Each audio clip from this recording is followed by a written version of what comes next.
तो केवल अगर पैसा से है तो हम सेना देना बंद कर देते हैं, दवाइयां देना बंद कर देते हैं। गुलाम होते हुए भी हम तुम्हारे सदस्य बने, तुम हमें भी अस्थाई सदस्यता नहीं दे रहे हो। उसका पास परमाणु बम था, इसे पूरा साइन करा दिया, सब परमाणु बम को डिस्ट्रॉय करा दिया। देश किसी की बपौती तो है नहीं, आज आप है कल कोई और रहेगा, नौकरी करने आए आप। यूएनओ है नचनिया। यूएनओ को भारत बहुत कम पैसे देता है, लगभग उसके कुल बजट का भारत 1.5% देता है। टोटल यूएनओ का जितना खर्चा है ना, उसका कितना परसेंट है? 1.5%। तो एक पहला इशू आ गया बजट का। चलते चलते एक एक करके देखते हैं क्यों हमें अस्थाई सदस्यता नहीं मिला। पहला हमारा क्या है? बजट कम है, तो इसका काट भी है। बजट के अलावा हम अपनी सेना देते हैं, दवाइयां देते हैं, जेनरिक दवाइयां पूरी इंडिया में हम ही लोग सप्लाई करते हैं, पूरी दुनिया में। हमारे यहाँ दवाइयां जो है ओरिजिनल तो बनती ही नहीं है, बहुत कम दवाइयां बनती है हमारे यहाँ। ओरिजिनल दवाइयां बहुत कम बनती है, हम लोग जेनरिक बना देते हैं। जैसे कोई वैज्ञानिक है, दवाइयां का खोज किया, उसको 20 साल तक पेटेंट दे दिया जाएगा, कमा लो बाबू तुम जितना कमाना चाहते हो। उसके बाद वो ओपन हो जाते हैं, फिर उसका जेनरिक बना सकते हैं। तो हम लोग दवाइयां बनाने में नहीं बल्कि जेनरिक बनाने में आगे हैं। ओरिजिनल दवा 100 रुपया का, जेनरिक 1 रुपया में बना देगा। तो भारत की दवाइयां किस पे डिपेंड करते हैं? जेनरिक पर। जेनरिक है तो हम लोग यहाँ देखो जेनरिक दवाइयां बहुत ज्यादा है, तो हम लोग दवाइयों की भी तो सप्लाई करते हैं। तो केवल अगर पैसा से है तो हम सेना देना बंद कर देते हैं, दवाइयां देना बंद कर देते हैं। अब वो पैसों हम क्या कर देंगे? दे देंगे यहाँ पे। तो पहला हो गया बजट। दूसरा, क्या किसी ऐसे संगठन में केवल पैसा मायने रखता है किसी चीज के लिए? मतलब ये कौन का बिया का नाच हो रहा है का कि ढेर पैसा दे दो तो ढेर देर 2 घंटा नचवा देगा? यूएनओ है नचनिया। हाँ, ये कौन सा बात होता है कि बजट कम है?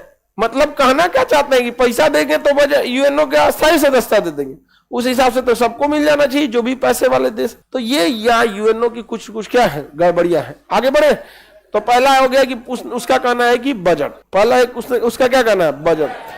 किसका बजट कम है? तो थोड़ा भी नहीं छूटा है बाबू। इससे पहले क्वेश्चन पूछ रहे थे, कहना है क्वेश्चन पूछा, अभी बताए कितना परसेंट है? 1.5%। तब कुछ पूछ रहा है कितना? अरे भाई अमेरिका 35% देता है, समझ में आ गया? हम लोग देंगे लो, हमारा डिफेंस बजट उड़ जाएगा, बहुत ज्यादा पैसा लगता है, अरबों खरबों में रुपया लगेगा यहाँ पे। आगे बढ़े, चलिए ध्यान से। पहला हो गया बजट हो गया। उसके बाद कहता है कि जम्मू कश्मीर। यूएनओ का कहना है कि जम्मू कश्मीर एक विवादित जगह है और अगर आपको अस्थायी सदस्यता दे देंगे तो आपके पास हो जाएगा वीटो। अब जम्मू कश्मीर के बारे में कभी भी कोई फैसला यूएनओ करेगा तो अगर इंडिया के फेवर में गया तो ठीक है, इंडिया के फेवर में नहीं गया और जम्मू कश्मीर के फैसला आने से पहले उसे वीटो मिल गया, लगा देगा वीटो। अब ये मुद्दा कौन उठा देता है? पाकिस्तान उठा देता है कि भाई भारत को वीटो मत देना, तो हमारा पाकिस्तान अटक जाएगा। सोचो पाकिस्तान तुम अपना देखो, तुम जिंदा रहोगे कि नहीं, बाद में कश्मीर निपटेगा आदमी। अब गया जमाना कश्मीर, लाहौर अपना है, नहीं समझा? कश्मीर कश्मीर चिल्लाने दीजिए, सीधा क्या ही है? लाहौर। हालांकि लाहौर में खाना पीना बहुत अच्छा, मतलब छोला कुलचा, बिरयानी, चाय सब। लाहौर पूरे भारत का सबसे अच्छा एक सेकुलर कल्चर था, क्योंकि लाहौर में ना बहुत ज्यादा मात्रा में हिंदू भी रहते हैं, लाहौर में बहुत ज्यादा मात्रा में सिख भी और मुस्लिम भी। तो इंडिया की ये 3 मेजर पॉपुलेशन जो है वो सबसे ज्यादा आपको एक ही शहर में मिलती थी, तो लाहौर में मिलती थी। समझ में कि नहीं गया? हर कम्युनिटी के लोग वहां थे। तो लाहौर जीता जागता एग्जाम्पल था सेकुलरिज्म का, और वो ऐसे मिल गया। मतलब वहां पे रेड क्लिफ से पूछा कि आप लाहौर को क्यों दे दिए थे, तो कहा कि आपको कलकत्ता दिए, बंबई दिए, चेन्नई दिए, मुंबई दिए, दिल्ली दिए, लखनऊ दिए, पूना दिए, नागपुर दिए, उसको कराची की सेवा था क्या वहां पे? तो सोचे लाहौर दे देते हैं। अरे चोट्टा कहीं का प्रसादी बांट रहा है। अरे अभी रहता रेड क्लिप हुआ तो आदमी निकाल के उसको फांसी देता है। बताइए, ऐसा ऐसा काम किया था। तो जम्मू कश्मीर का मामला सीरियस है, यहाँ भारत फंस जाता है। तो जम्मू कश्मीर पर अध्ययन करने के लिए यूएनओ ने एक आयोग का गठन किया था। उस आयोग का नाम था डिक्सन कमीशन। क्या नाम था? Dixon commission. डिक्सन कमीशन ने कहा था कि यूएनओ को जम्मू कश्मीर के मामले में हस्तक्षेप नहीं करना चाहिए, क्योंकि जम्मू कश्मीर पाकिस्तान और भारत का आंतरिक मामला है। अब लो, भारत कहता है कि जब ये मामला आंतरिक है तो हम अपने से सुलट लेंगे, तुम बीच में मत आओ। अब बताइए यूएनओ किसकी बात माने? पाकिस्तान का माने या खुद अपने द्वारा बनाए गए डिक्सन कमीशन का बात माने? तो यहां डिक्सन कमीशन किसके पेपर में आ जाता है? हो गया कि नहीं हो गया? बंद कर दो बाबू, गेट बंद कर दो। डिक्सन कमीशन हम लोग के पेपर में आ गया। इसके अलावे 1971 में हम लोग ने पाकिस्तान को पकड़ के जबरदस्त धो दिया और 72 में पाकिस्तान सरेंडर कर दिया। उसके 93,000 फौज क्या कर दी, सरेंडर कर दी, क्योंकि भारत से हम नहीं लड़ पाएंगे। तो हम लोग उसको 93,000 फौज को लौटाए और दोनों के बीच में एक समझौता हुआ, शिमला समझौता, जिसमें कहा गया कि फ्यूचर में अगर कभी भी भारत और पाकिस्तान में कोई विवाद होगा तो उसे हम दोनों मिल बैठ कर सुलझा लेंगे, बायलैटरल द्विपक्षीय तौर पे सुलझा लेंगे। समझ में कि नहीं आ गया? कभी किसी तीसरे को नहीं बुलाएंगे।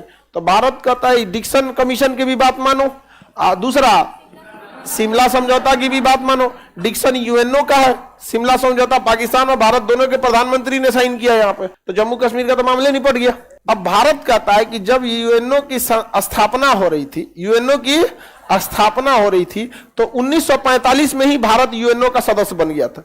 गुलाम होते हुए भी हम तुम्हारे सदस्य बने, तुम हमें भी तुम क्या कहते हो, अपना सदस्य अस्थाई सदस्यता नहीं दे रहे हो। हमें तो कम से कम यूएनओ में अस्थाई होना चाहिए। उसके बाद यूएनओ कहता है कि दुनिया में लोकतंत्र होना चाहिए, क्योंकि लोकतंत्र पब्लिक के लिए अच्छा होता है, राजतंत्र अच्छा नहीं है।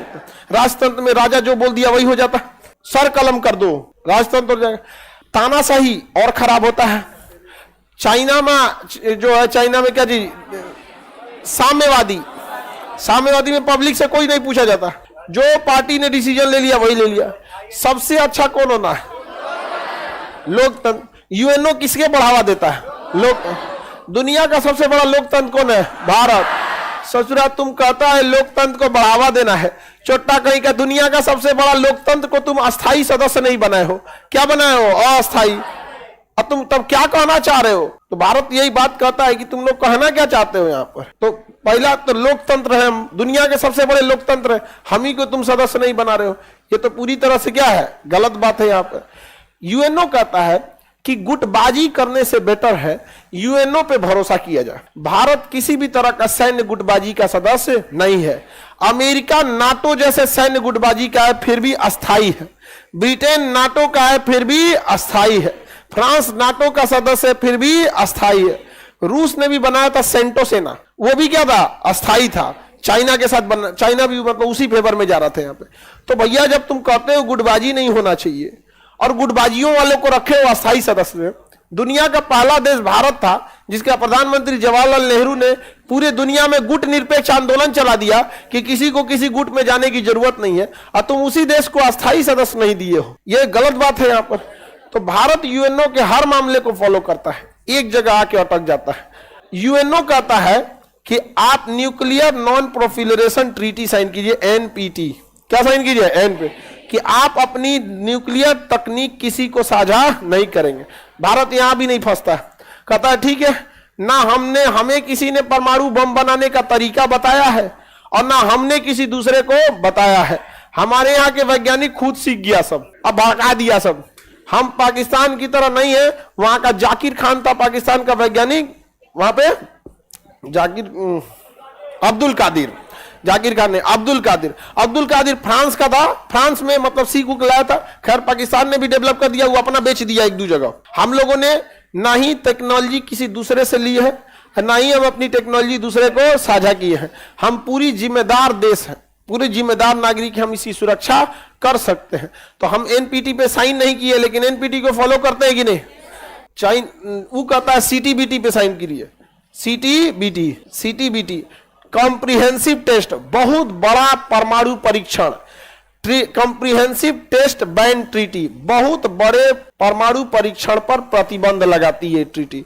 जो सीटीबीटी पे साइन करता है ना, वो परमाणु बम का परीक्षण नहीं कर सकता है, परमाणु बम का परीक्षण नहीं कर सकता। हम लोग 1974 में परीक्षण कर दिए और 1998 में कर दिए। चाइना कहता है देखिए देखिए देखिए, ये अस्थाई सदस्यता मांग रहा है और इसी का नियम नहीं फॉलो कर रहा है। इससे पहले साइन कराइए एनपीटी पे, न्यूक्लियर नॉन प्रोफिलरेशन ट्रीटी, साइन कराइए। भारत कहता ना करेंगे, कहता सीटीबीटी पे साइन कराइए कि हम परमाणु परीक्षण नहीं करेंगे। तो सीटीबीटी पे लिखा है कि हम जमीन पे परीक्षण नहीं कर सकते, हवा में नहीं कर सकते, पानी में नहीं कर सकते। हम लोग जमीन के अंदर किए हैं, जो उसमें लिखा ही नहीं था, क्योंकि अंडरग्राउंड एक क्लॉज ही अलग होता है।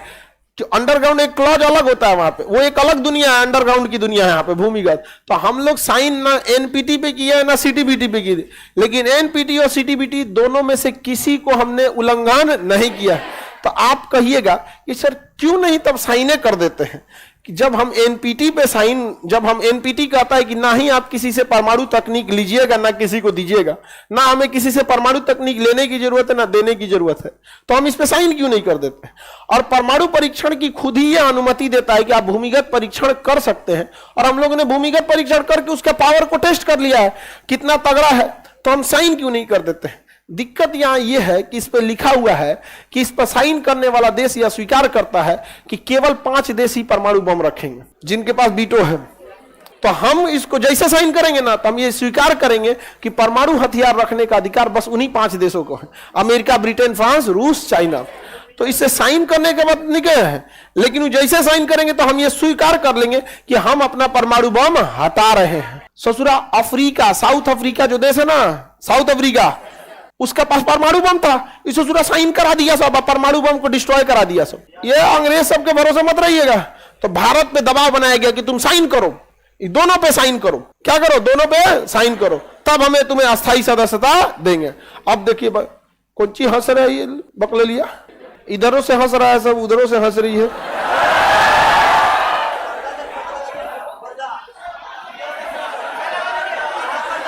तुम दर्जा हंसती है जो छुप कैसे दताइल, डिस्टर्ब करने के लिए लड़कों को हंसती है, क्या आगे ये तुम नहीं समझते हो? अटेंशन चाहिए उनको, तुम अटेंशन मत देना, और फिर देखना बिना ऑक्सीजन के भी आग लग सकता है। केमिस्ट्री कहता है कि बिना ऑक्सीजन के आग नहीं लग सकता है। अटेंशन बस मत दो, फिर देखो कोई ठीक नहीं है।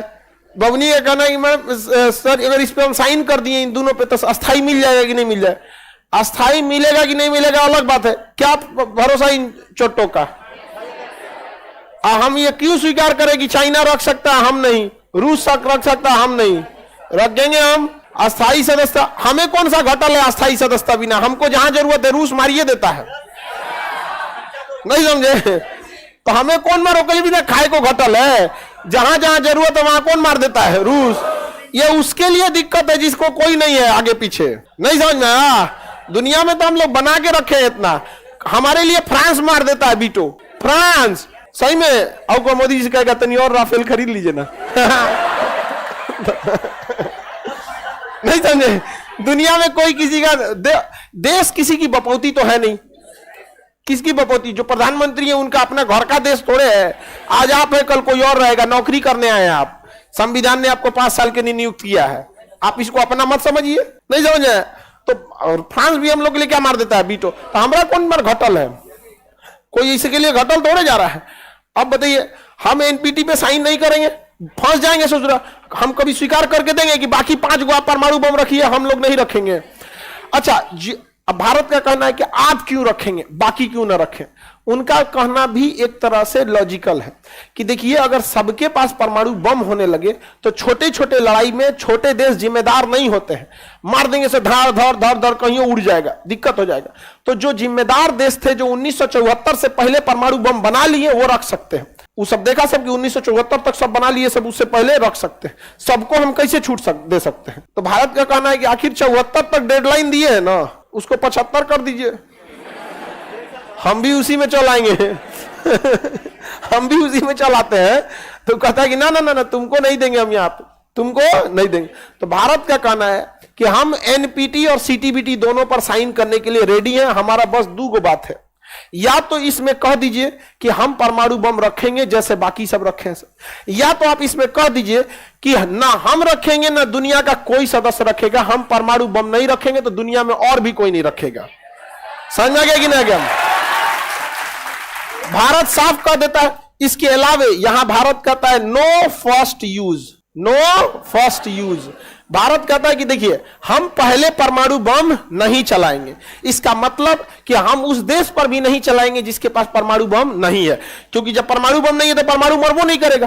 कहता है नो फर्स्ट यूज, हम पहला यूज नहीं करेंगे। यानी अगर कोई हमारे किसी शहर मान के मुंबई पे गिरा दिया तब तो हम ना छोड़ेंगे, तब तो हम नहीं छोड़ने वाले। जाए जापान पे क्या हुआ, नागासाकी पे मारा, ब्लैकमेल कर रहा है कि हर सरेंडर करो नहीं तो फिर मारेंगे, मार हिरोशिमा मारा, फिर नागासाकी मारा, कर अगला क्वेटो पे मारेंगे, फिर अगला टोक्यो पे मारेंगे। जापान को सरेंडर करना पड़ा। भारत का कहना है कि हम हमला के लिए नहीं रखे, लेकिन हम ब्लैकमेल नहीं होंगे। नो फर्स्ट यूज, समझ में आ गया कि नहीं?